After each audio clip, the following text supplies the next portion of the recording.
as Daniel would say, I'm recording now. I'm recording. So how do we handle this intro? I'm gonna leave it up to you. You're the You're the MC.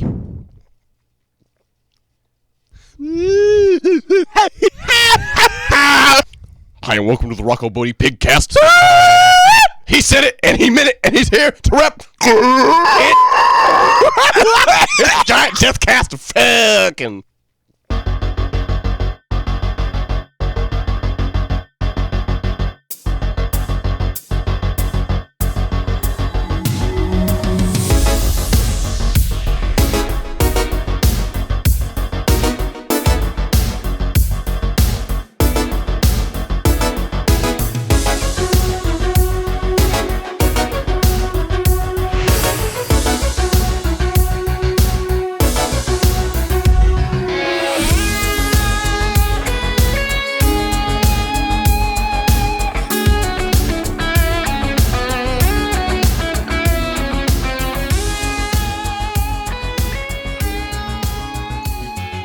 Saturday in the park. Must have been the 4th of July. You like that one? Mm-mm. You like Chicago? Uh-uh. But Not there you really. go. I'm not a big fan of Chicago.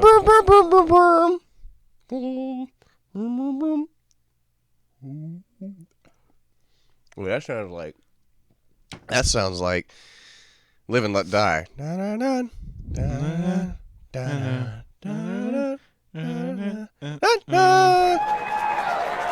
That was Paul McCartney. Thank you for coming by, Paul.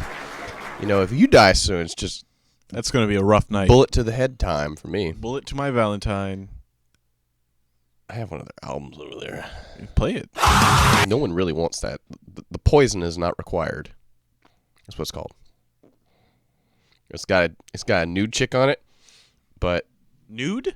yeah, Eesh. she's dead and on the floor. She's on the floor, and like the door, she's like in a dark room, and somebody has opened the door, and somehow I can't even explain. It's shadow play to cover her. Do you have the album with the lead singer's dead actual body on it?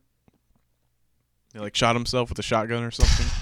You're talking about Dead from Mayhem. Yeah, that's it. Thank you. Not the lead singer. Think of what? He was the bassist and the vocalist. Do you know? Well, excuse me. He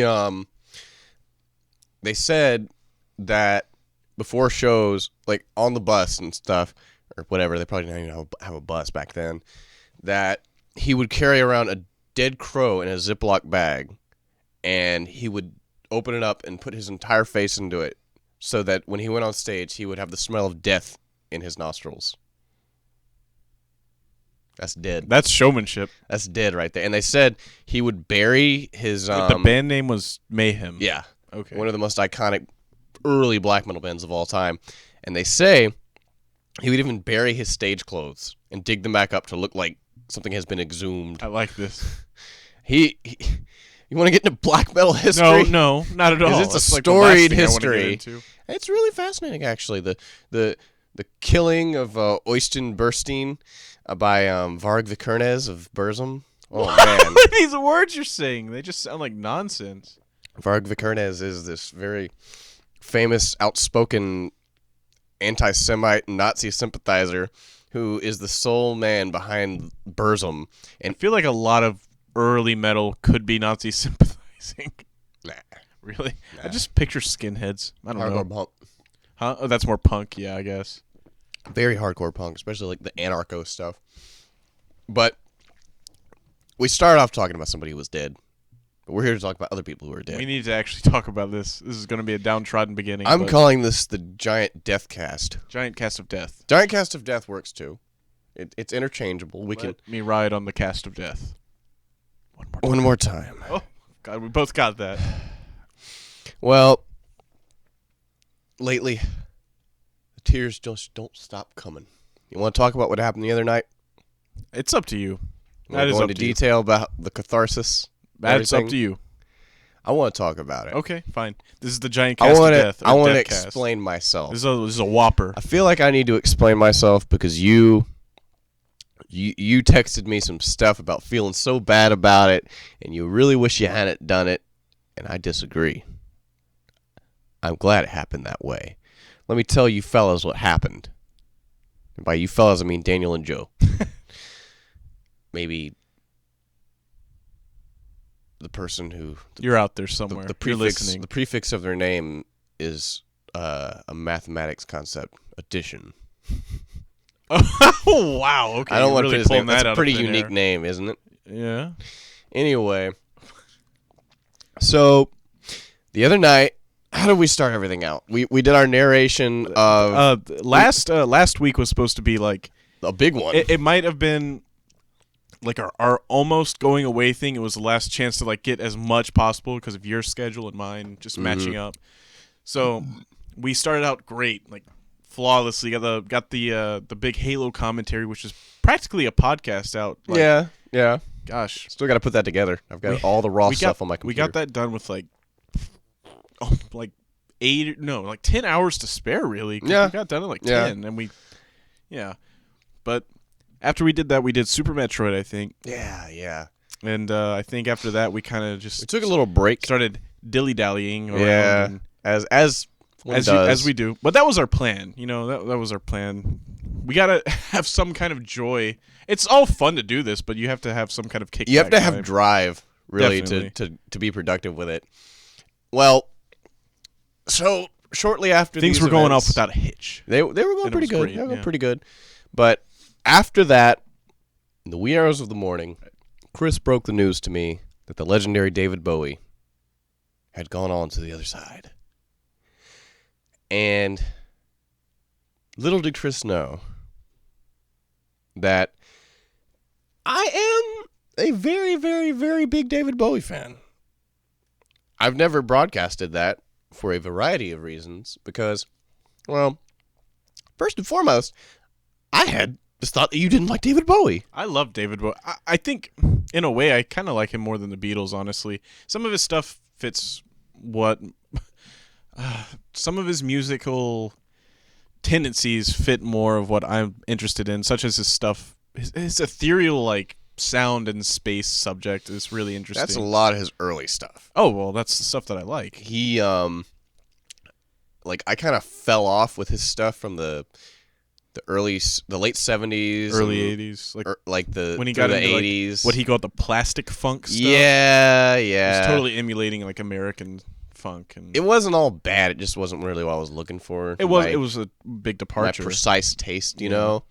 So, well, I had a moment. I had a very genuine moment, and I try not to do that in front of friends, but Chris did not know what he meant to me. Let me explain this. And I hate, this is the death cast, so it's going to be kind of grim and serious at points. I'm sorry. Well, how fitting, because this is the last cast for a while, too. Exactly. We always do this. Probably until May. We always do you remember this. the first channel we left off on the Robin Williams death? Damn! What is it with us? Oh, and there was another GOP debate on tonight. I know. What is with it? Another death in the family. Oh! Another death. Yeah. Well, let me explain why David Bowie means so much to me. Just in brief, I knew a girl in middle school who was a huge David Bowie fan. Like, enormous. In middle school? Like, yeah. What grades exactly? 7th. Okay. And she was my first major crush. Her name was Jamie. And she was like just this like proto-goth. Like the almost classical goth. And at the school I went to, that's quite a head turner. Especially at that time, like before people started separating. Before like people had started developing personalities. So that was, she was very on the outside, but I thought she was great.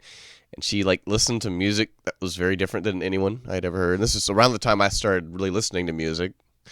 And that's the time of your that's your age in the school year that I think you start developing the musical taste, which goes hand in hand with your personality. So. After 6th grade was when I started noticing cliques and separation and social stuff. Yeah. And that's when I turned into the quiet kid. Before, I was just whatever. I had no filter for myself, floated through life. But I digress. Jamie killed herself a couple of years ago. Wow. Okay. And I have a lot of memories. Like, my mom would bring me over to her house, and we would listen to David Bowie. She had, like, her dad, who was also dead. Her dad's, like, vinyl player, record player. And she had Ziggy Stardust and the Spiders from Mars. The Rise and Fall of Ziggy Stardust and the Spiders from Mars. Such a damn long title. I think she had Space Oddity or David Bowie, which is not to be confused with his first album, David Bowie. I don't know if she had any others, really, but, man, I had just never heard anything, and, like, she had such an impact on me. And after she killed herself, I stopped listening to David Bowie altogether. And this is going to be an open, very forward cast. I had a shrink who was also really into David Bowie. And he wasn't a psychiatrist. He was a counselor. He wasn't certified, but I have a lot to go off on this after you're done. He died recently. Oh, okay. I remember you talking about that. We were on a road trip when you found that out. From cancer. I think, God, I don't mean to cut you off, but I remember the rest of the way. I think we were in New Orleans at the time when you heard that. And I think from there, it's like a 4.5, 5-hour drive. And I think the rest of the way, we talked like about some really interesting subjects, from death of people we know, suicide. It turned very poignant and strange. Mental health. And like, even we got on like the oppression of minorities and just well, New Orleans, Well, yeah, that was definitely the start of it, but yeah, I remember that very clearly. So, just on that alone, I have a lot of just kind of heartstrings that get pulled when I think of David Bowie. Like, Jamie really loved it. She had shirts, she had posters all over her room. It was like her big crush, even though he was a little too old for her at the time. And so, God, how old was I in 7th grade? 7th grade? Yeah. 12 or 13. Basically, I was hugely, like, before that, I had been listening to Breaking Benjamin, 3 Days Grace. What a turn. And a bunch of crap like that. And this was the first time I started realizing that there was different levels of quality in music. Like, I really thought about it. Mm-hmm. Like, I'd always been raised on classic rock radio from my dad and his record collection and stuff, and it never really instilled that thought process in my mind. So I'm kind of a weird looking guy, whatever, and I'm super skinny, kind of awkward, and around 14, 15, I really kind of got stuck on that. And that's, like, I continued to plunge into David Bowie. Before, I only listened to his music. Then I started watching his videos and stuff. And I started having this strange connection to him. Like, a lot of people say this about him, that if they feel out of place, he makes them feel more comfortable feeling if they think they're weird. Mm-hmm. Like, because the fact that he was that weird. He took his weirdness and turned it into fame. Glamour and fame. Yeah. And, like, beauty. And through and through, he kept reinventing himself, too. To me, that was just amazing. And just something about his lyrics, would whisk me away, especially his early albums, whisk me away to this place separate from everything in my life, all my emo shit. And just every time I turned him on, it was like instantly I was in Bowie land. The best way to listen to those, like, first, like, late 60s, early 70s albums is staring up at the ceiling or stars, whatever. Because a lot of his stuff is about space. Exactly. This whole Starman, Ziggy Stardust thing. Yeah. And the thing that I just loved about him was he turned all these personas, like, I think he talked about it in a video or an interview, were things he had to come to terms with and accept about himself. And it was his method of getting over that and being a more comfortable person in his own skin. And just all of this stuff spoke so damn deeply to me. after Jamie killed herself. Oh God, when was that? I kind of fallen out of touch with her at like 18, I want to say, shortly before I graduated, and man, it just after that I just didn't want any association, and so for years, from that point on, like 2012, no, 2011, until basically his death, I didn't listen to his music. And suddenly, when it must have been like a waterfall of just it all came emotion. back. Yeah. So like, it just kind of hit me like a ton of bricks. Like, it's like, I don't know. There's this weird parallel between like I fell out of touch with Jamie. And I kind of feel like if I had been there for her, like she had a lot of problems, obviously. If I had kind of been there for her, she wouldn't have done it. And I felt like I fell out of touch with Bowie as well. And I didn't keep up with him. And I like felt like that was a great disservice to him. That is really a and that good was, parallel. That was the thing that really hit me. Like, oh God, this like old friend in my mind, David Bowie, this beautiful person out there just being this beacon. I've like ignored him for years, and now he's dead. I haven't followed anything he's been creating while he was alive for many years, and it slammed me. And I had to do something to, get me out of sight of you for a minute, which you know what I did. And so, yeah, I just cried like a little baby for a good 4 to 5 minutes, I think. And you were just over there in silence. What was going through your head? You totally didn't know how into this dude I was. I really didn't. I felt really bad about it because the night was going so well, but I think, like you said, you wouldn't take any of it back because... Exactly. Much like when your psychiatrist died, it turns the night around.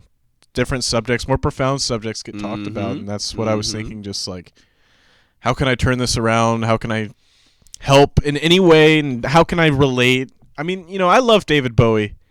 Like I said, I think I like him more than Beatles. I could go back and forth on that. I wouldn't say that. I can go back and forth, but it's still not the same level as I like him as an individual better than any of the Beatles individually. Yeah, there's no doubt about that. But their music's better.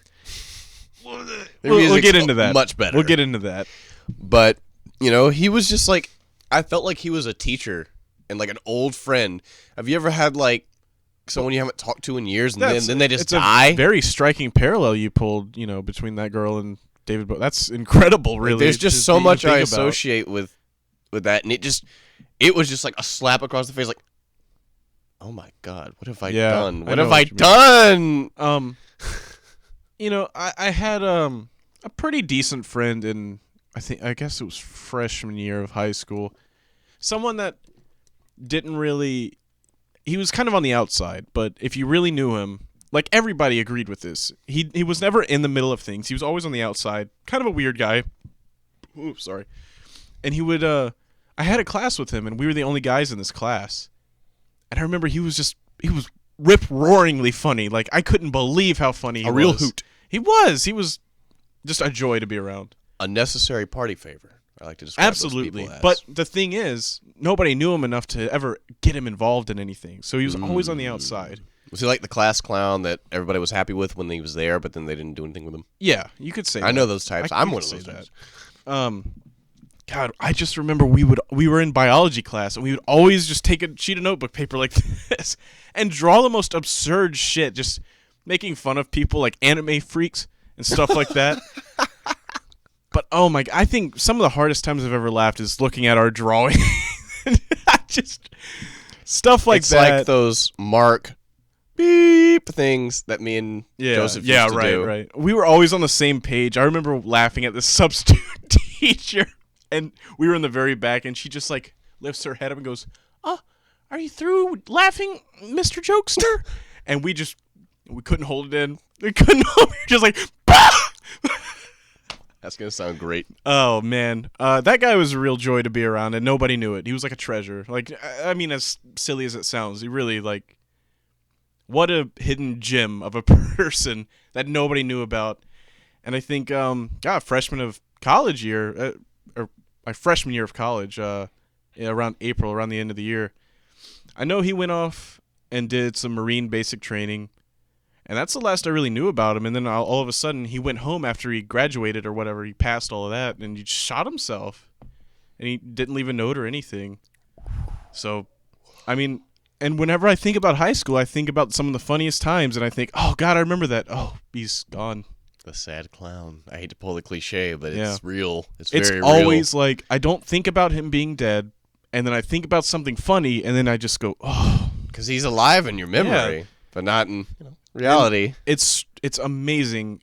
Like, he didn't have a big of an impact on anybody, but whenever I think of high school and fun times, he's there. He's there somewhere. Let me explain what And that is. Man, that's tough. And this is exactly the same thing with David Bowie. I even wrote this down in my notes for the show. And it's a cliche, but it's tried and true. You always take things for granted until they're gone. David Bowie, I couldn't have taken more for granted. Where I was, he was the least of my concerns on my mind. And that's what really gets me now. Like, it really bothers me. Yeah. What you saw that night, our past meeting, was just the beginning. Because after you left and, I was out actually registering for my classes shortly after, past the point of delirium now and kind of, a little more stable, and man, it just hit me again, and I almost had to pull off the road, and the whole time between, like, since you were here, that's all I've been listening to, and it's like, I'm, like, hurting myself doing it, like, a lot. Like, it's this strange, like, combination of joy and intense sadness that just, I'm, like, haunted now. Yeah. Like, I'm absolutely haunted. For me, it's been more of a rediscovery of all of his stuff. Yeah. I mean, oh yeah, really. It's just like all the memories of Jamie coming back. Oh, I'm Listening to sure. her, like, I could never relate. It made it a lot harder. I could never relate A the same lot way harder. you do, but I can still say, like, man, he was pretty incredible at what he did.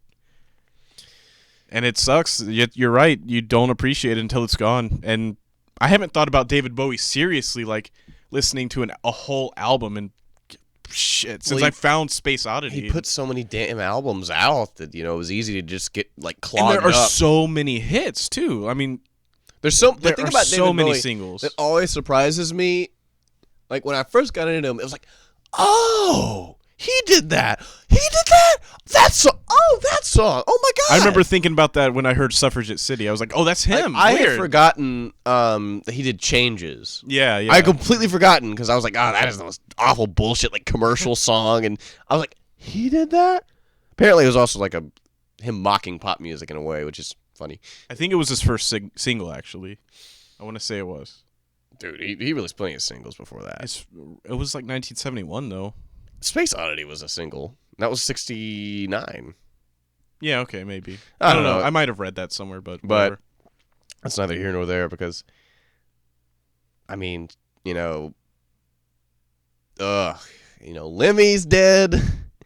Motorhead wasn't much really to me, but, He was still a force. as someone who was an enormous heavy metal fan and still holds on to a few of the gems from that, I understand what it means to the community a lot, and it was really just the outpouring of emotion from these people who are typically very out of touch with their emotions, and suddenly all these like rugged, horrible old metal people are being really sentimental, and it just like killed me. I was like, oh my god, and it like made me re-explore a lot of my early metal like interests, like some of the Iron Maiden, old Metallica. There is totally a sense of guilt when you wait till after they're dead to come back to it, even if you're aware of it. It's hurting me with It Bowie. hurts. Yeah, It's hurting me. And today, I was at work and the news broke that Alan Rickman, who I don't know, he didn't mean infinite things to me. No, yeah, me neither. But you could still see his significance. he was a great stage actor, actually. People only know him from Die Hard and Harry Potter mostly, and I think he played Metatron, I think, as a Transformer. But there's some like biblical there's some angel in the Bible that he played in Dogma, which is an extension of the Clerks universe, or the Kevin Smith universe, whatever. And he was really good in that. And even in shitty movies, he's always the best part if he's in them. And I don't know, it's just like, ugh. Too much. It's just all this stuff at once. It's really hard. So I want to use this moment to segue because it reminded me. I want to talk a little bit about Nick. Let's go from something totally meaningful to something totally pointless and worthless and horrible. GJ just laid on the line, huh? Anyway, I got this. We've mentioned Nick on the channel, haven't we? Yes, I want to say we have. Here and there, but I've never really gotten into the detail of it. He's kind of a person with no self-awareness at all. And he just doesn't, he'll post, people that just post things that when you read it, it's just, why? Yeah. Like, what's the point in, why would you do this? Why? Just to click a button. Well, Nick is one of the worst offenders in that regard. Seriously, he is a serial poster on Facebook and used to be on Twitter, but apparently I annoyed him and he couldn't just block me. So I don't know, or mute me. Nick will post a lot of memes, and for example, he follows on Facebook Daily Meme Center, and he posted a picture of watch Robert Plant while Roger waters. And it's Robert Plant watering Roger Waters in a pot.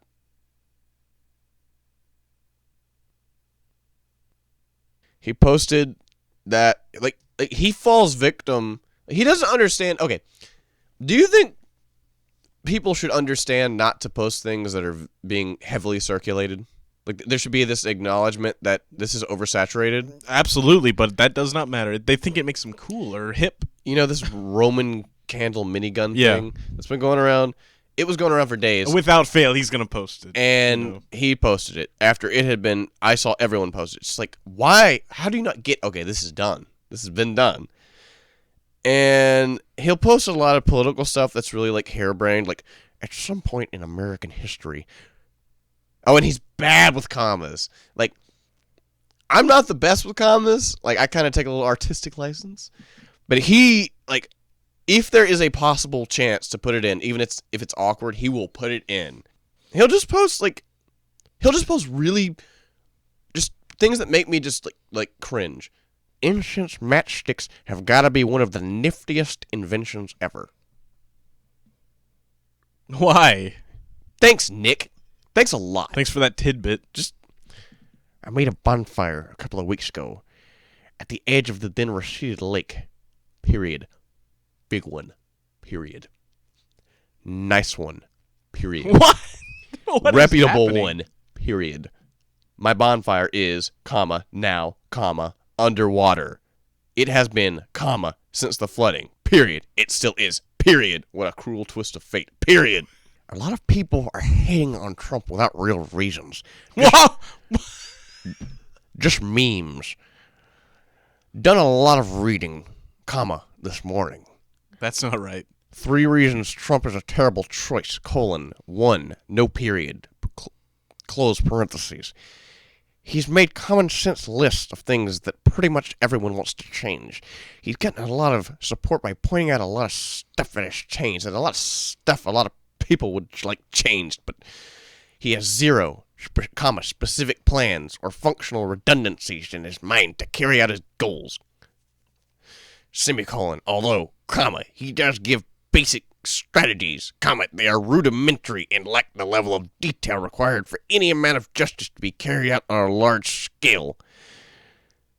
Oh my God! It's like 8 paragraphs! Like, he'll go from posting, like, funny, like, what is it? What's that fucking Broken Lizard movie?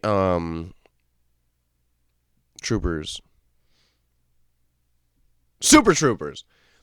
He'll post, like, something from, like an image from Super Troopers that's been heavily circulated that says, "Do this right meow." And that's from the movie. And followed by that, he'll have this deeply thought out, ridiculous examination of a politician, followed by incense candles are pretty nifty. Who says that anymore? Oh, he does. And he just, like, I've been on it for too long, but, that awkward. I could totally pirate this movie, but I respect the creator too much to do it, so I'll suffer instead. But at the same time, I don't want to suffer moment. The internal monologue is real. Oh, I hate it when people say stuff like that. The struggle is real. Have you seen that? That's why. Like, he posted something from... You know, you're getting into something I want to talk about, actually. BusinessInsider.com. The case for why Rey in Star Wars is actually Obi-Wan Kenobi's granddaughter. And his little subtitle, his comment above it is, ellipses, bro. You're totally feeding into what I want to talk about. The real definition of crazy is expecting the world to see things from your perspective. Like, he's just such a total, look out, deeper than thou shit, and he's a total idiot. Like, he's just an idiot. I'm sorry, but I'm on the outs with this guy, and that's when it's funny, all over him. On our last channel, you had him on a couple podcasts. Well, against his choosing, really. Oh, yeah. But just everything he does is bad. Everything I think, as if, like, he calls me a contrarian, and please. Just, like, I don't know what it was, but over time, we'd just be hanging out, and he'd just be an asshole, just constantly. And I wanted to ask, why are you hanging out with me? Like, why do you want to hang out? He just keeps being an asshole. Disagrees with everything I say, no matter how logical it is, just to disagree with me and just be a shit. It's like, I don't know.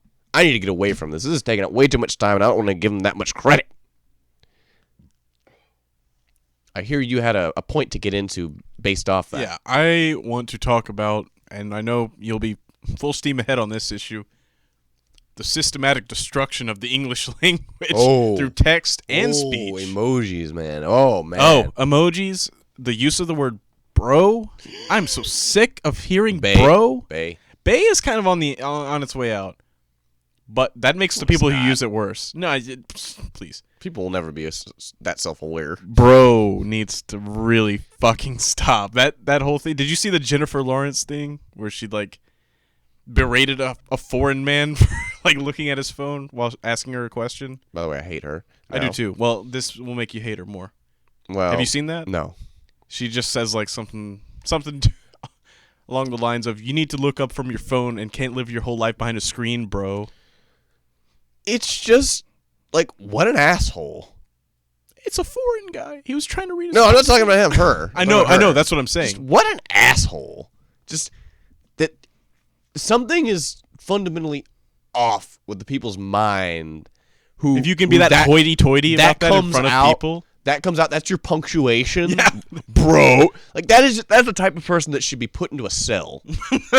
Like, very soon. I didn't want to say the obvious, into a... Never mind. Okay. No. Not allowed. That's verboten. Very good word. Very verboten. Good word. Yeah, let's talk about emojis for a second. Now that... I specifically want to talk about the use of emojis in mainstream journalism. I don't know if you've caught any of that. I don't read a lot of that would have that in it. Well, unfortunately, it's pretty prevalent. Specifically, and it's not like news or anything, but SportsCenter, the big ESPN flagship program, they have a Twitter account that so often uses emojis and mimetic phrases. Mimetic is such a good use of that word. They'll say something like, "Dat touchdown dough." Faux pas. And it's already wonderful. It's wonderful because people will respond. They'll just be like, "Please deactivate your account." But the thing about... I don't ever see those good people. The thing about that in journalism, I know it's sports, but it's still, it's a professional journalism to some extent. They have a whole segment where some late 20s, early 30s woman goes through the whole week in sports just using emojis on how to express, like, what's going on. See, the thing about that is, if you're in journalism and you're using emojis, you are part of the problem. Mm-hmm. You are really putting a hand in the destruction of your own Culture. medium. Like, I don't get it.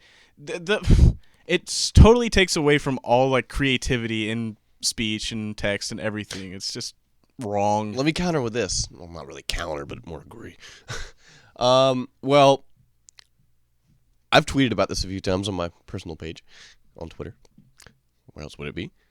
That's going to get out. About how here is how people will communicate in you 200 just use like years. first letters of each word. And it's just A-C-L-R-2. I think seriously it will be a combination of that kind of stuff. What made me think of that is like people will say my B, they mean my bad. Yeah. Why? What? It's one It's syllable. so easy. It's one syllable. It's so easy. You're just being a piece of shit. And how often do you get called pedantic? no one's ever said that to me. Really? Yeah. Oh, it happens to me quite a bit. Who? Why? Because I take issue with stuff like that. It's annoying. People. It's so lazy. I mean, people call me extremely negative all the time, but I don't care. I think they're extremely dumb. The thing about it is you're taking away any personal touch there is. You're using phrases that have all been used before. You know, you said something about looking up quotes on Facebook. Well, pretty soon you're going to get results for every fucking person when you type one thing in. Yeah, everybody check out Nick. Please hunt him down. There's no personal touch left. Well, you know, I never bought into the thing, getting kind of back to what you said, with. W slash. Like, fuck that. Just fuck that. It's not hard.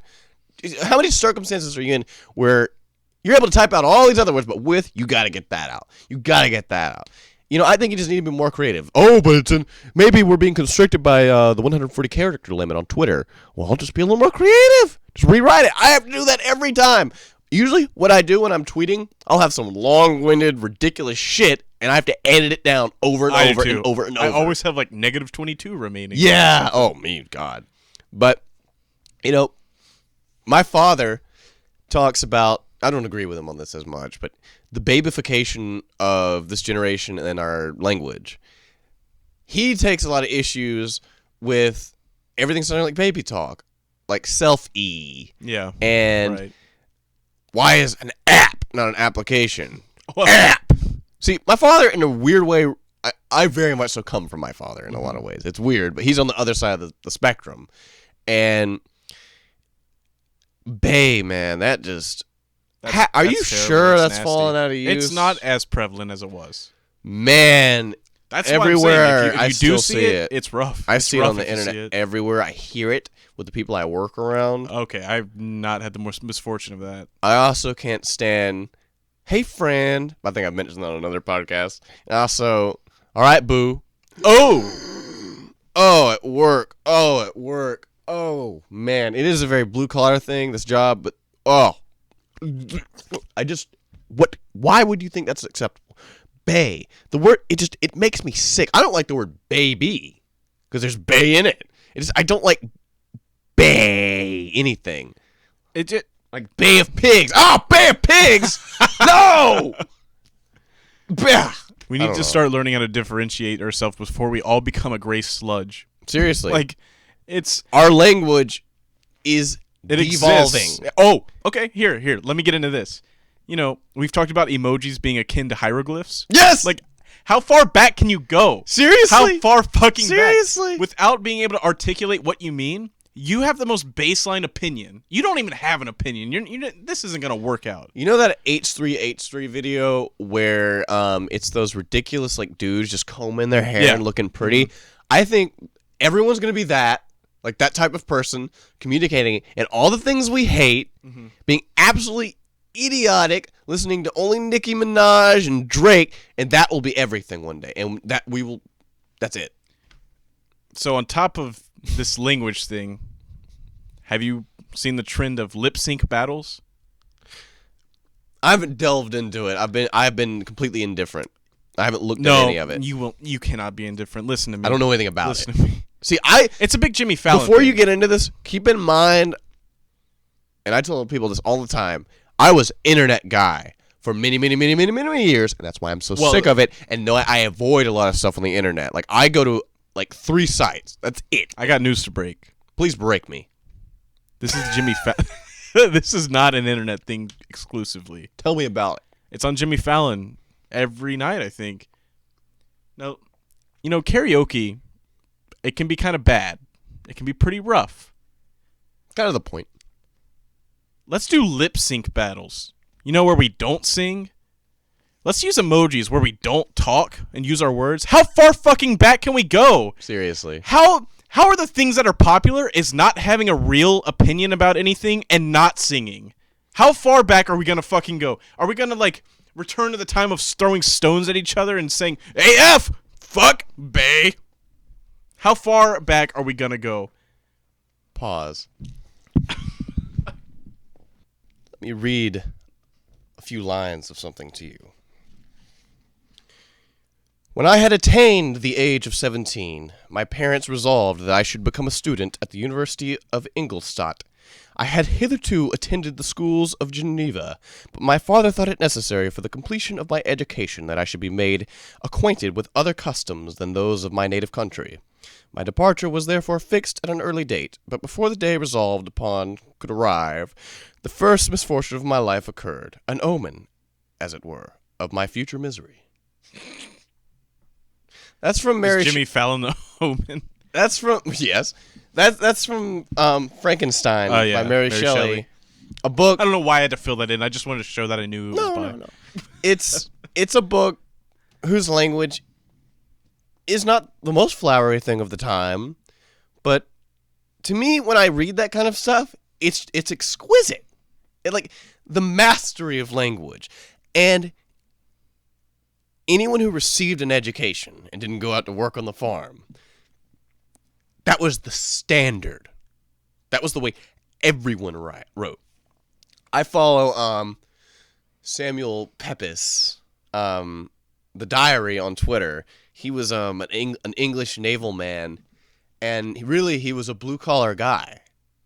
But the language, like really all they do is, he was very notorious for keeping a brutally meticulous diary. Like insane, and it detailed all these historical events from his perspective, and so a lot of historians use it as a little window into that. And the language is it's beautiful. And he was a total commoner in England, and it's just why to think that higher education is the standard now, but we've regressed so far Yes. in language is mind-boggling. It's something about this generation, man. It's not just it's this a steady generation. decline. It's a steady decline in some ways, but it's also you have to give and take. There's also good stuff coming out of this generation now. It's just the stuff that you really are paying attention to, and me to a certain extent. It bothers you. Yeah, I'm not ultra educated. I'm educated enough, and I value that. And it's like everyone around me who went to school with me is throwing it out. Just trash it all. I don't know. I'm too damn serious. If an outsider, a totally normal person read my Twitter account, they think this guy's going to kill someone very soon. And he has problems. Like every one of my tweets is negative. Like if you see a positive tweet from me, something's wrong. That's usually what I use Twitter for. And I'm much more platform. negative than you there. Well, so much more there's no doubt negative. about that. But really, to me, the only thing interesting to talk about on Twitter is things that I take issue with. So I don't know. Let me get a closing statement. Yeah, I'm digressing hard. Let me get a closing statement. Very soon, people won't be using full words. It's going to be abbreviations and emojis. You know, you're going to get a little hand clap. You're going to get a little smiley face. Ugh. You're going to have a little lip sync battle. Do you think people will be saying "lol" Sure. across the board? Sure. Okay. Why not? Why Sure. would you throw that out yet? A great one. You're going to have lip sync battles. You're going to have no words spoken. You know what's going to be fun? You're going to go to Twitter. You're going to say, "Oh, I hiked in the mountains today." But it's going to be one word, one letter each, and an emoji at the end. And the I will be lowercase. That's going to be good enough. You don't actually have to do it. That's going to be good enough. You hiked in the mountains. That's it. It's the same as lip sync battle. You didn't do anything. We're going to get to that point. No one's doing anything. You're not saying anything. You're lip syncing. That's already entertaining enough. Are you kidding me? What is that? I have. That's all I have to. That's all I have to say. I can't agree more. And it's not that big of an issue, but it is. It's not. It is not an issue, but the people who become complacent with their lives and things, it becomes a real issue, like us. So I mean, I'm so happy there are people like you, because man, just so many people just tell me like, why do you care? What do you care? Like what? Just why do you grow look up and get over it? You look like an idiot. Seriously, it's. Oh man, I don't know. We've talked about adults. We've talked about differentiating yourself. I'm not for the sake of being different, but because of your personal taste or whatever. But my God, if you can't differentiate yourself from like the way people are talking at all, if you're using emojis and abbreviations and that's all it is, why even say anything? It's already been said. Exactly. I cannot agree more. I don't even know what to say. You said everything I wanted to say. But with that, we do need to segue kind of hard into some other topics, because this is a giant podcast. This is a very big one. It's a big fat sucker. I want to talk about bathroom etiquette. Okay, I have a good story already for you. I have two tales that immediately come to mind. I have a few. You know, I work at a retail outlet of sorts. I'll describe it as that. And fix this. You know, you told me about how when you needed to escape at one of your jobs, you just go to the bathroom. Just sit there. You know, a lot of people do it at this place. Take a 15-minute shit. That's all you gotta do. Exactly. Just play on your phone. I actually got in trouble for that today. Maybe watch a little lip sync. Yeah, get that on. A little meme for you. Get something for Bay. And you know, the bathroom is supposed to be a place of peace and quiet reflection for me. And intimacy. Yes. For yourself. I don't mind if other people are there, just as long as they're not doing very disturbing things. I think I detailed earlier this year, or last year, the story of Zeke, the man who I should never have told I was into music of any kind, older music. You have live footage of this, don't you? Yes, I do. Right, it's actually our video. What was it called? Oh, I can't remember it. It's RJ3. I think it was called Bathroom Update. Bathroom Update. It's always which an tends update. to be an update. We need a damn update, damn it. But maybe we feel something tonight. I wish we could have done the Kickapoo update. Oh. But it's a little far out of reach. Well, anyway, so, you know, that guy came in and stood outside my stall and just talked. Just kept talking and slipped a note under there. And then told me, realized what he was doing and said, I'll let you finish your business. That's the funniest part. This is an old man, and he's not like too weird or senile. He's just, what the hell? And so often, people will come into that bathroom. There's 2 stalls and a urinal. I'm in the big stall, and this one guy came in there the other day, opened the stall, shut the door, and kind of faced me, but like there was a divider, obviously. So like his feet were facing toward me. I could see, and like I could hear him fumbling. Imagine if that wall was not. Oh! I could hear him fumbling with his belt, and he was going.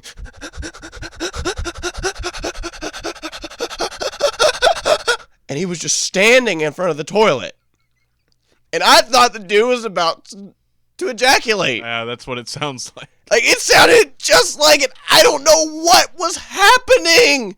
I don't know how fat or weird or fucked up your belt. I don't know if you were wearing suspenders or something and really needed to take a shit and you were having a hard time.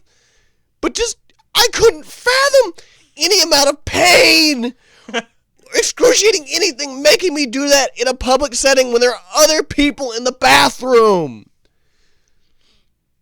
Another story. I always like the big stall. I go to the big stall. You know, people want the big stall. People want the big stall. That's it. That's the episode title. That's the episode title. And that's very Seinfeld. People want the big stall. People want the big stall. That's definitely the episode title. So this dude comes in, stands in front of my closed, locked door. I think I told you about this. For like a few seconds, like he's thinking about it, and then knocks on it.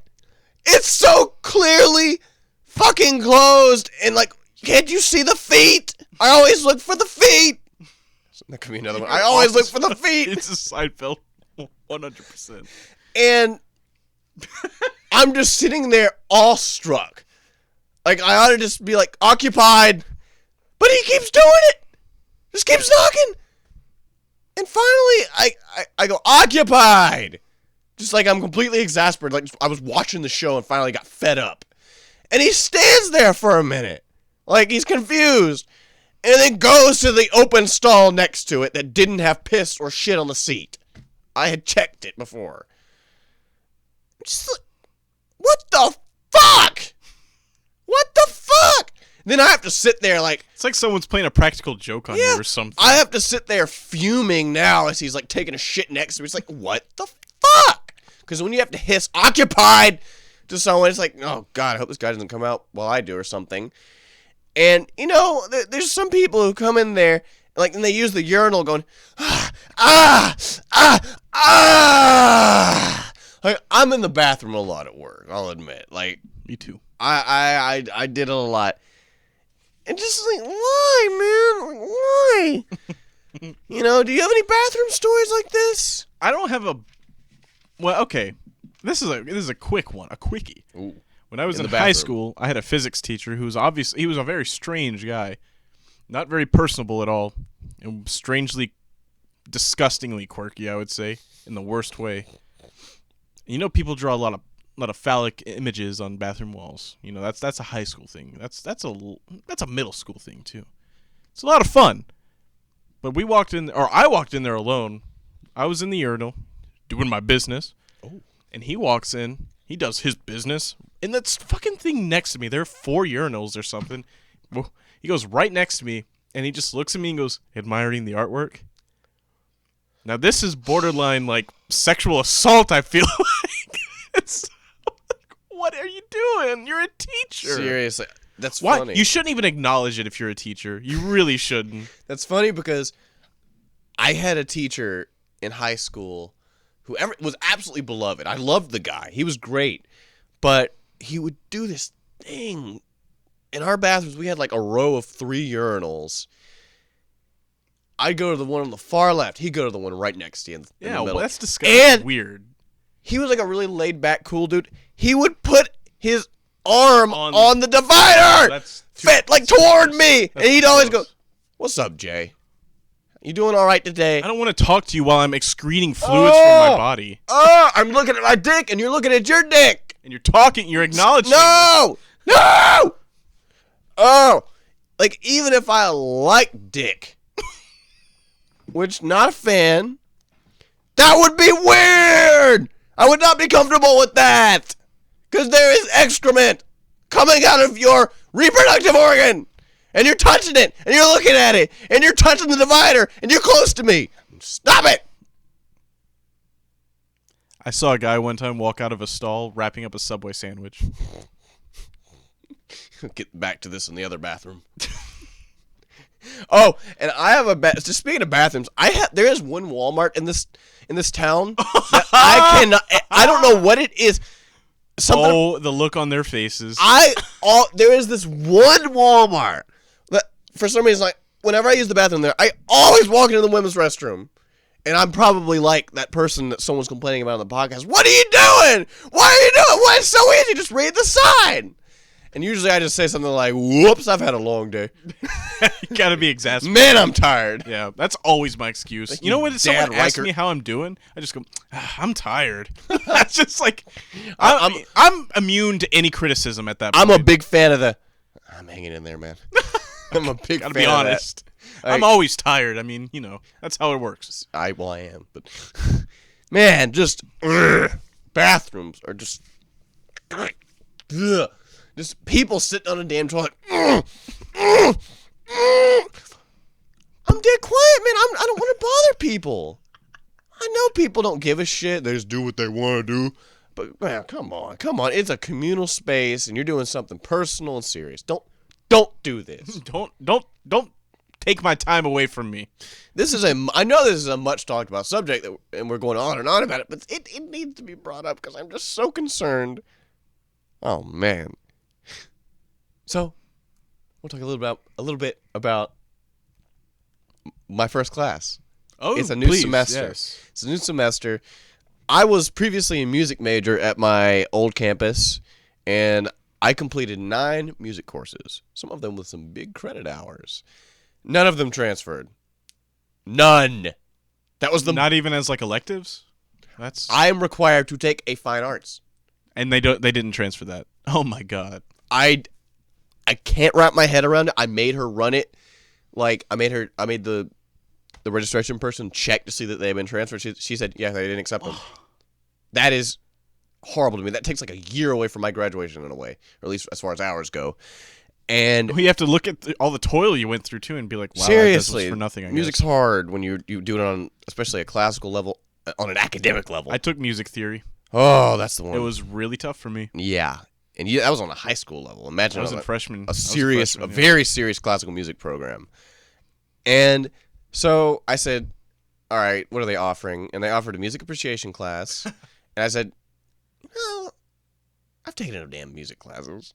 So I'm taking an art appreciation class. And, I'm not a big art fan, College really. art classes are no good. I'm not a big visual art fan, really. And it's hard for me to say that because David Bowie really was a big part of visual art. You talking about like static imagery?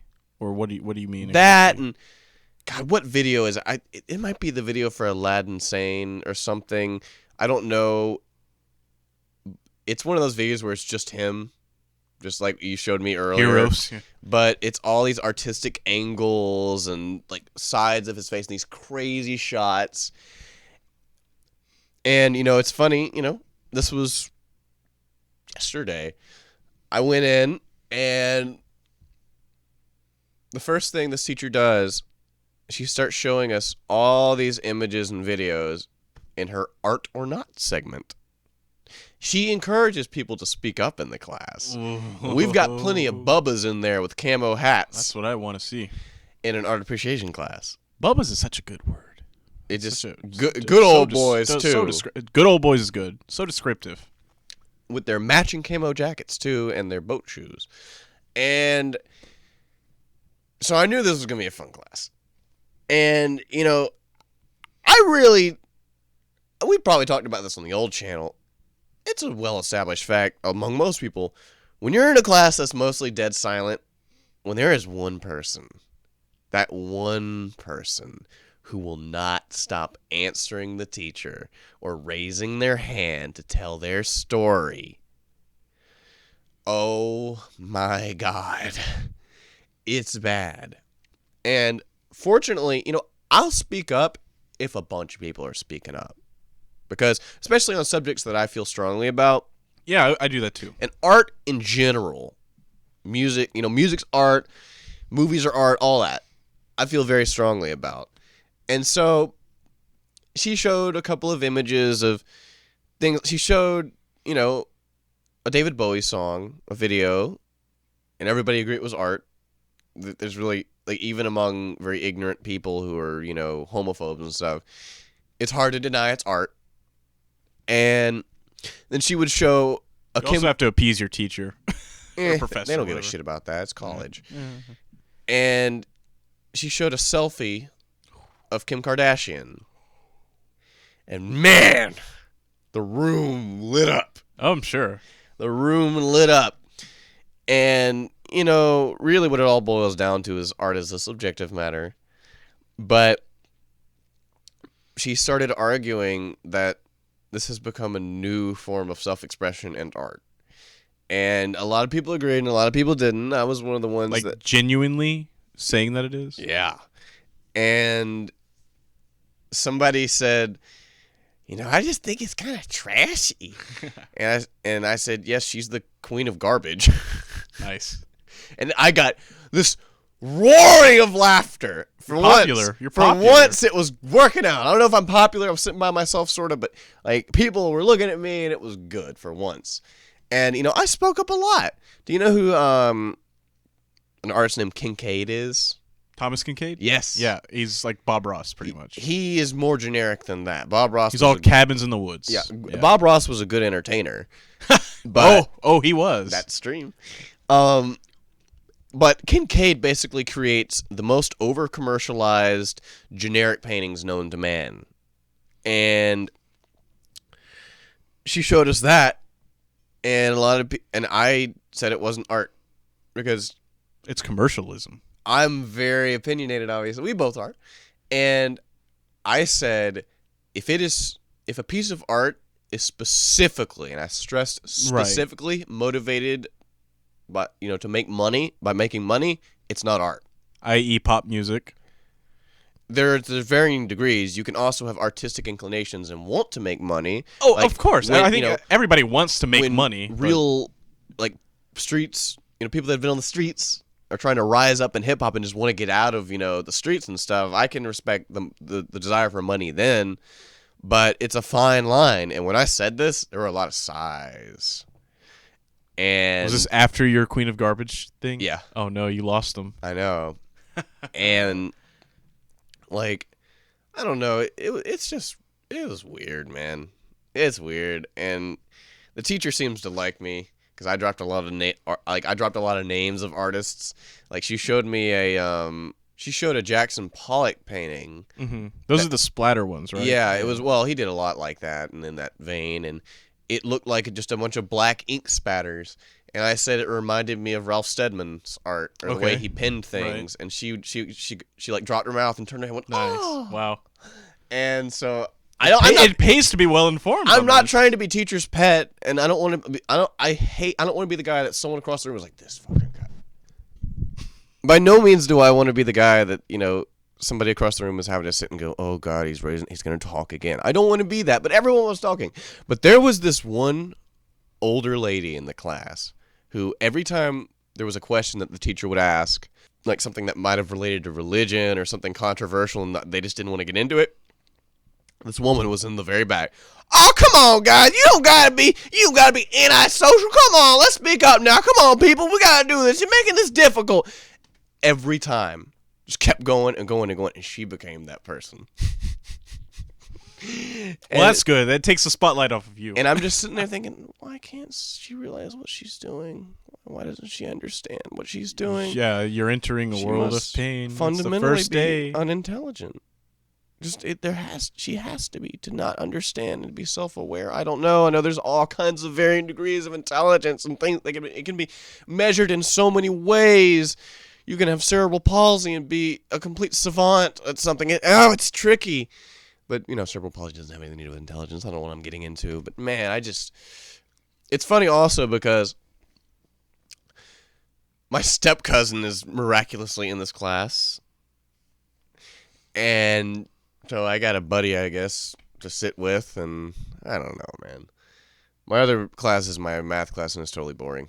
I'm only taking a few classes per semester because I'm also trying to work and maintain this channel and all that. And so... yeah. Did you have anything to go off of that? Off of that specifically? Yeah. Oh, geez. We've talked about... you haven't started back to your classes yet, which is amazing. No, I still got a few days. Still got amazing. A few days. Everyone I tell who, they're all like, he's still around? Well, that's why this is going to be the last cast for a while also. Mm-hmm. But I'm glad we got the chance to do this. Mm-hmm. But, we've talked about those kinds of people in class before. The kind of people that, at the mention of cake, have to say it's a lie. People that just out of context, they don't get oversaturation and why it's a bad thing and why it needs to stop. Oversaturation is a good word to use. You have to see it and learn. All right, I can associate a certain type of person with this that fundamentally does not take cues like they should. So I shouldn't do it. Why? Why can't people lock into that? I'm not special at all. Why can't I do that? Why can some people not? The internet is such a worthless, a horrible thing because I've talked about this before with you. It gives us a window into a person's mind that is so intimate that Twitter previous generations could never experience for, worse and mostly better, reasons. And man, just my ongoing drifting away from the internet I can't stand it. I feel like I'm going to become some type of neo-Luddite or something, and just God. I really haven't run into too many of those people this past semester, this fall semester. I really don't. I can't think of any No one. meme spouters. I can't think of any one that I just thought, oh man, this is gonna be a long year. I mean, there was one guy who we were in like a Photoshop kind of graphic design class, and we were using apples, like all apples across the board, and this guy just goes, well, I'm more of a PC person, like straight to the professor, and I was like, I mean, I would happen to agree with that, but you don't need to do that. oh, he said it so condescendingly though to everybody. Yeah, keep that He was to just yourself. like, I just hate the ease of access. It's like, what? Come on. It's I happen to agree with him, but I don't disagree, but you still. you don't do that. It's the. It's You don't the make thing, people I think we uncomfortable talked that about way. this last podcast. You can do that, but you still look like an asshole. Well, It's like vaping in an elevator. There's no rule against it. You just look like a dick. I do kind of. I'm kind of. You know how I do want to fuck with people in a way? I kind of do. Like, even though I'm kind of timid and introverted, there are places where I want to fuck with people. Like the Texas incident. I used that to my advantage and felt pretty bad about it because I didn't handle it as I should have. But Well, now you know maybe it's not for you. do you know about the Piss Christ? No. The Piss Christ is like basically a piece of art where, it's self-exclamatory. A Christ. I didn't mean that. It's Christ drawn with piss. 2 episode title names: self-exclamatory, and everyone wants the big stall. Piss Christ. It's pretty self-exclamatory. I still like everyone wants the big stall. Self-exclamatory. Dual titles. But, I mean, it's literally a drawing of Christ in piss. And it's very controversial in the art community of that discussion of is it art or not. I'm really hoping she brings it up. Because it is art. You're gonna have a pedestal. Anything that You're gonna be the one person. There's a very good chance you're gonna be the one person that takes it on. art is supposed to make you feel things, good and bad. Yeah. And so, that's art. Really, I mean, so is the Kim Kardashian thing. That makes me swell up with feelings of intense hatred and disgust. and feeling If it elicits mediocrity. emotions, and yeah, that's what it And is. The definition. I'm of a real art. shit, and I want to call, I understand the definition, and I'll still say things aren't art just based off my opinion. Mm-hmm. So I don't know. But yeah, I'm looking forward to being kind of an asshole in this class because there are a lot of people that I really don't, the type of person I really don't like. The rednecks and the bigots and the homophobes. I can just tell. I may be reading into it, but in the ballpark. Mm-hmm. Anyway, I would like to get into some news before we get too carried away with things. This is from BBC. There is a man who is claiming that he has fathered 800 children. The number of women using donated sperm to get pregnant is rising, but many find the cost of treatment at private clinics prohibitive. This has led some women to use unlicensed donors, but are they putting their health at risk? That's how we all begin here. Like artificial insemination still? Yeah. Or just like going over to have sex with this guy? Artificial insemination. Okay. Simon Watson, 41, has been an unlicensed sperm donor for 16 years, That sounds so scummy. donating once a week. Oh. And he's saying here, usually, oh no, yeah, I had to edit the fuck out of this. He says, usually, one baby pops out. God, I can't read because it's written in with like brackets and shit. Watson says, usually, one baby a week pops out. I reckon I've got about 800 so far. So within 4 years, I'd like to crack 1,000. He tells the Victoria Derbyshire program, I've got kids all the way from Spain to Taiwan. So many great countries. I'd like to get the world record ever. Whoa, Make sure no one's going to worldwide. break it. Get as many as possible. Oh, wow. Very few women are eligible for artificial insemination on the NHS, as the criteria are very strict. Private licensed clinics cost between €500 and $1,000 for each cycle of treatment.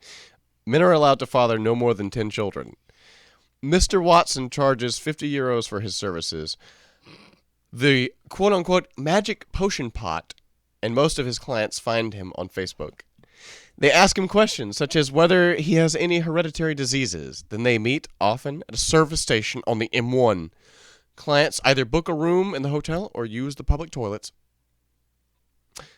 He provides his own pot and syringe and is tested for STDs every 3 months. Posting his hospital certificate online, he claims a third of his donations work first time. This just goes on, and a lot of people claim it's very disturbing, including critics that say, while it's not illegal, using unregulated donors puts women at risk for sexual diseases, hereditary disorders, and men interested in no-strings, unprotected sex. You know how, like, you get to a point in a video game where you're pretty much maxed out, but you still keep getting money, and you still keep wanting getting more and more, even though it doesn't serve any purpose? Yes. That's totally what this guy's doing. I mean, do you think this person has a problem, or is He's a sociopath? Or is he being the most human thing in the world? Because men and most male animals are programmed to procreate endlessly. That's why men have such a problem a lot of the time. You know, it's not just men, but with cheating on people and then baby daddies and all that stuff. Illegitimate children. It's a compulsive urge that you have to learn to control. His reasons are more frightening than his actual act. This has turned into a game for him. Yeah, that's what I was saying. This is absolutely sick. Yeah. In a way, and I have you ever thought about being a sperm donor? No. I think that'd be. It's too weird to think that there's someone out there with my genes that's just I'm not gonna ever see. What movie? There's some movie where like. It's like an old concept, like the child tries to track down the sperm donor. Yeah, I'm sure. I wouldn't want that. I don't want that. That's scary. weird. That's scary. No, I want no strings attached. And how would you? Like, you'd have to get a test, I guess. But like, if someone showed up at your door and you're like, "Hey, Dad," I'd be like, "Get the hell out of here." Seriously. My other story. I donated you. My other story is pretty short. Well, lately, you know, Lemmy Kilmister, you know. He's been in the news because he died.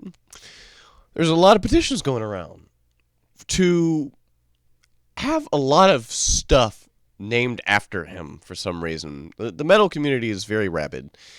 And there is a new element. Did you hear about this? There's a few new elements going to be named on the periodic table that were previously Yeah. And many of them wanted one named after him to be like Limian or something. And we have Americium. Like really? For America, yeah. That's like an American museum or something. An Americium. But fans started petitioning that Lemmy's favorite drink, Jack and Coke, be renamed in his honor. And it currently has over 40,000 signatures. There is a magazine, the Food and Beverage Magazine. They have been listening. The Food and Beverage Magazine, which is a fairly distinguished and respected magazine, has officially renamed the industry call-out of Jack Daniels and Coke to The Lemmy to honor the Motorhead frontman. And the owner of the magazine is thrilled and used the momentous occasion to name-drop his rock star friends. He said, "We are honored to represent the industry and bring the moniker The Lemmy to every bar in the world," exclaims Food and Beverage Magazine publisher Michael Pulitz. "Owning a rock club with Anthrax Scott Ian and Alice in Chains Jerry Cantrell gave me the chance to meet Lemmy and experience his legend myself." The official mix contains 2 ounces of Jack, 10 ounces of Coke, and then the Lemmy spin, bitters. You're supposed to shake it with ice and strain it into a whiskey glass, and then they recommend a twist of lemon peel as a garnish. I think that's pretty cool. I can get behind it being named the Lemmy. I can totally get that. I think that's pretty damn cool. I don't like Jack and Coke. It's a weird taste to me. Yeah, it kind of flattens everything. I don't like it. But I'm all for this kind of thing because the man was all about that. That's pretty cool. I think it's cool. I like stuff like it's this. Kind of a catchy name to give something. But, I'm going to go ahead and I think I'm going to go ahead and do my music pick of the week here. Please. Obviously it has to be David Bowie. Mm-hmm. And, being the contrarian I am, that Nick tells me I am, I don't want to choose any of the big singles. I'm hoping both of our songs are stuff we haven't really taken note of. Hopefully. We'll see. Well, it's off of one of his biggest albums, The Rise and Fall of Ziggy Stardust. And yeah. Mm-hmm. My music pick of the week is a little song called Lady Stardust. People stare at the makeup on his face,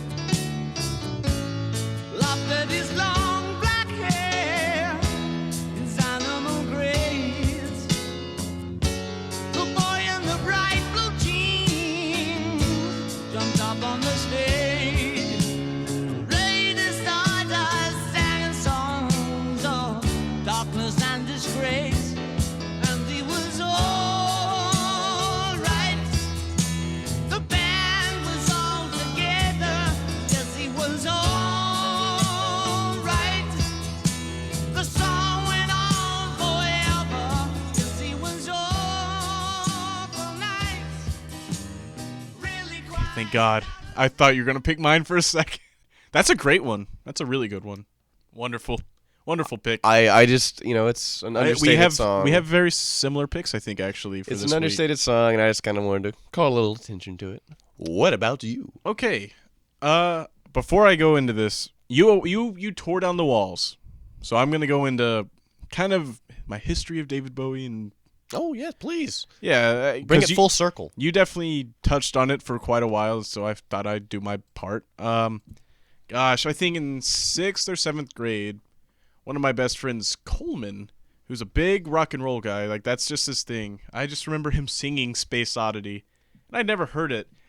And I just remember him like saying a couple of lines and thought it was kind of funny. And so he told me what it was because I asked him because I was really curious because it sounded good, but it just had unique lyrics. And gosh, that was right around the time that I bought my first iPod. And that was one of the first songs I ever got. It was I didn't buy the album because iTunes was a thing. I bought the single, Space Oddity. Wow, that was one of the first songs I knew all the lyrics to, and I talked to you about that. And it's a pretty easy song to learn, but It's really my favorite Bowie song. I don't blame you. I It's don't a like to really admit good it. It's song. just, to me, perfect for what he was, and musically, I love it. It's brilliant. And when that toward the middle, when that the strumming guitar comes in, and then like the sax solo, it's amazing. It's just so good. Sorry to interrupt. No, that's fine. Yeah, when I got into that and following me finding that song, I got into more stuff like that and a lot of classic rock stuff. Like early 70s was kind of my thing, late 60s. As you know, we've done quite a few music picks now. Indeed. But that was when I first started developing my music taste. Although it's drastically different now, some stuff persists. The stuff that you really like persists throughout Exactly. those changing years, those Right. defining years. Music for me, as with a lot of people, was very. It meant more than it does now in a way because you're changing so much. Certain things still Yeah. remain, Yeah, definitely. like you said. But so after I kind of got into that, I remember putting a bunch of music on my PSP. Ooh, I've done that. So it was a lot of, and I don't know what your stance is, but it was a lot of Sublime stuff. And I like some. That Sublime was- still. for me, David Bowie to you was probably like how Bradley Nowell of Sublime is to me, because he also died very young. But fortunately enough, he died before, or really around the same time I was born, 94? Sometime around there. But yeah, that's neither here or there. But I totally understand how it could affect someone in that way. Because for me, Sublime got me through a lot of things, as cliche as that sounds, but like you said, like I said, you tore down the wall, so I'm going to lay it out. Oh, please. I think at all point, for all of us, we all kind of hit a rock bottom stage, and I hope I've already gotten there. But man, I think in 9th grade, sometime around then, was just depression. It set in because, And music is your friend. yeah, it totally is. Exactly. Because, like I said last week, sometimes people you meet come in very soon and leave sooner than you would like them to, and Tell me about it. it feels like everything you worked for is gone all of a sudden, and that's hard. That's tough to deal with. So some of those songs I had were Space Oddity by David Bowie, a couple Sublime songs. Grills by Nelly. Yeah, Where's Waldo by Dobie. Oh, love him. Yeah, it's a really good one. It really Top makes me notch. feel... Top notch. Get them chickens plucked. But very similar to you. I don't know what age you were, but I also saw a psychiatrist because I couldn't deal with it. Like, it's just so heavy. Various points throughout my life, including much earlier than you. Was it, well, I don't want to get too No. far into it, but, yeah, it's tough to deal with stuff like that, and music is your friend, like you said. But here's a song that I found. It's a long time ago that I heard this song, but I rediscovered it, as we have with David Bowie stuff, as his passing, dictates. 5 years off of Rise and Fall that's of a Ziggy good Stardust. one, man. That's a The reason I good picked one. this is because I said this earlier. David Bowie has a very ethereal sound in his early albums, very space-oriented. I love it. And I think that the heavy, isolated, kind of lofty but very, very prevalent bass line conveys a space theme. So that's why I really like this song. You hear it in between some of the guitar strokes, just a boom, boom, boom. Mm-hmm. That conveys space to me, and I found that so captivating. So please, take it away. And it was cold and it rained, so I felt like an actor. And I thought of more, and I wanted to get back there. Your face, your race, the way that you talk. I kiss you, you're beautiful. I want you to walk. We got 5 years stuck on mine. 5 years, what a surprise. We got 5 years. My brain hurts a lot. 5 years, that's all we got. We've got 5 years. What a surprise. 5 years, stuck on mine. We've got 5 years. My brain hurts a lot. 5 years. Your slant. That song is it's beautiful. And, like, just a perfect opening for what's to come. It's just, it's Sets the just stage. everything. It's just the damn stage. And, like you said, ethereal, spacey. It's like, and that bass line, Yep. it's so prominent and perfect. Is the word I was trying to come up with. It's like, like the song I played, I chose it for another reason. It was it showed the experimental nature because I mean, like, it starts with that discordant piano, and it's just like, for music that kind of borders on pop music, it's like, why that couldn't be in there? That's bizarre, and he didn't care.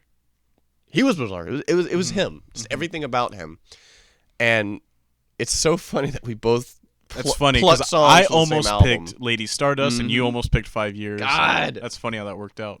I'm really, really happy you didn't pick my song, but I had a few others to lean back on. Yeah. It was tough. It's tough.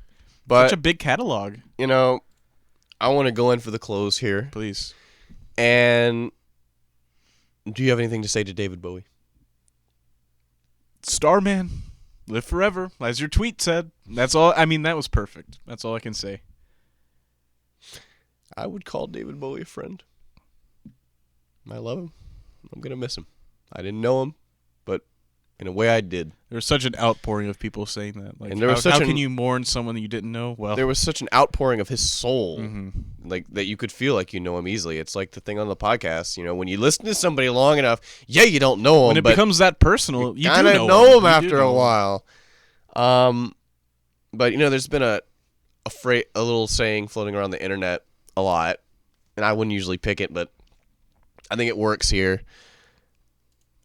People keep saying, everyone's so upset about David Bowie dying. You should be happy that in the whole of existence, you were there. alive Yeah. at the same time as David Bowie.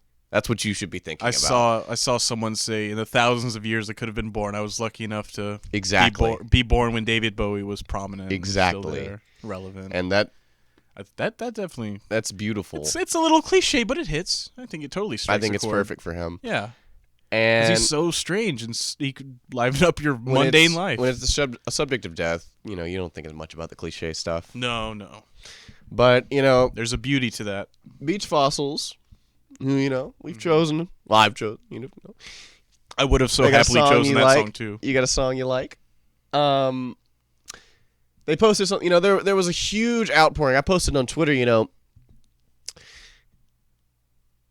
Seriously, I wasn't on the same websites when 9/11 happened, and I shouldn't say it or compare it, but that morning I will never forget where I was when I heard about David Bowie. Seriously, Because this is such a place of, letting it all out. It is. This is a platform for It us, and I will never forget that. It's like the perfect storm, really. It really was. a deep freeze. A deep freeze. It was. The world was left a little colder. It's all too damn poignant. Very man. appropriate. But anyway, Beach Fall. I saw there was just I've never seen more of a unified outpouring, and I think that's just because the people who don't like Bowie, maybe people who are a little homophobic or think he's just too weird, even they understand. I should just keep my mouth shut. I didn't see one negative thing about his death. Yeah. And that is highly something That's to say. really, really weird. And When McCartney goes, people are going to be like, the Beatles suck anyway. oh god, this is a lot of people keep saying, and I agree, this is like a Beatle dying. Yeah, I agree. But I think he was so much more than that as an individual. As an individual, totally. Definitely. So Beach Fossils posted, the next day after all this happened, his death, something that, I saw all kinds of tributes and stuff, but I think this one kind of sums up the way I feel about him really well. Like, really well. And I don't want to forget about my friend Lemmy or Mr. Rickman, so I'm going to stick them in here somehow. We talked about I'm going to play a Motorhead song as an outro. I'll play it for you in a bit. It's unsettlingly poignant. And before that, I'm going to use this as my outro. This is something I don't know who wrote this. Somebody in the band, they didn't put their name. Beach Fossils wrote on Facebook. Last night, I stayed up until 6 a.m. listening to Bowie's albums and staring at the ceiling. I had so many thoughts while his music was swirling around in my brain. It's hard to put into words the gift that he gave to humanity. Bowie is truly larger than life. He had an energy that death could never take away, and if anything, death could only make him stronger. We don't remember just one David Bowie. We remember the many characters he played. He helped us see all of those characters in ourselves, the permanent emotions and personalities that live deep inside each of us, and the temporary faces we try on throughout our time on this planet. I don't think I'll ever understand how one human could create such an incredible body of work. He transcended the art of music itself by constructing a giant poetic universe that any of us could escape to the second we put headphones on. Bowie ignored the boring old world and showed us a new world where it's okay to let yourself be a freak. In this new world, it's not about merely accepting yourself as the weirdo you are. Bowie encouraged and empowered us to fully embrace our freakiness and pushed us to be the most beautiful and confident weirdos we could be. He wanted us to feel unstoppable. He wanted us to enjoy ourselves. He wanted us to make us feel something real. Bowie spoke to us, and Bowie spoke for us, because inside of all of us, there's somebody who wants to be alive and liberated from the change of convention. More than anything, Bowie taught a lot of people how to love themselves, and that's the greatest gift you could ever give. Bowie lives forever. Are you lonesome tonight? Do you miss me tonight? Are you sorry we drifted apart? Does your memory stray to a brighter sunny day when I kissed you and called you sweetheart? Do the chairs in your parlor seem empty and bare? Do you gaze at your doorstep and picture me there? Is your heart filled with pain?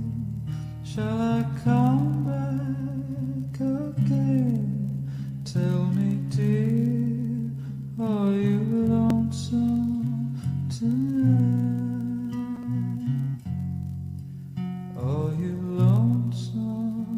tonight? Do you miss me tonight? Are you sorry we drifted apart?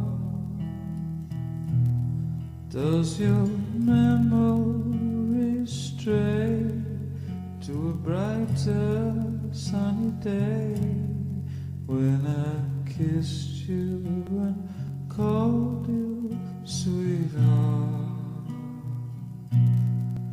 Do the chairs in your parlor seem empty and bare?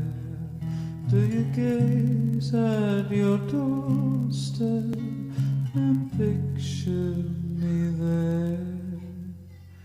Is your heart filled with pain? Shall I come back again? Tell me, dear, are you lonesome tonight?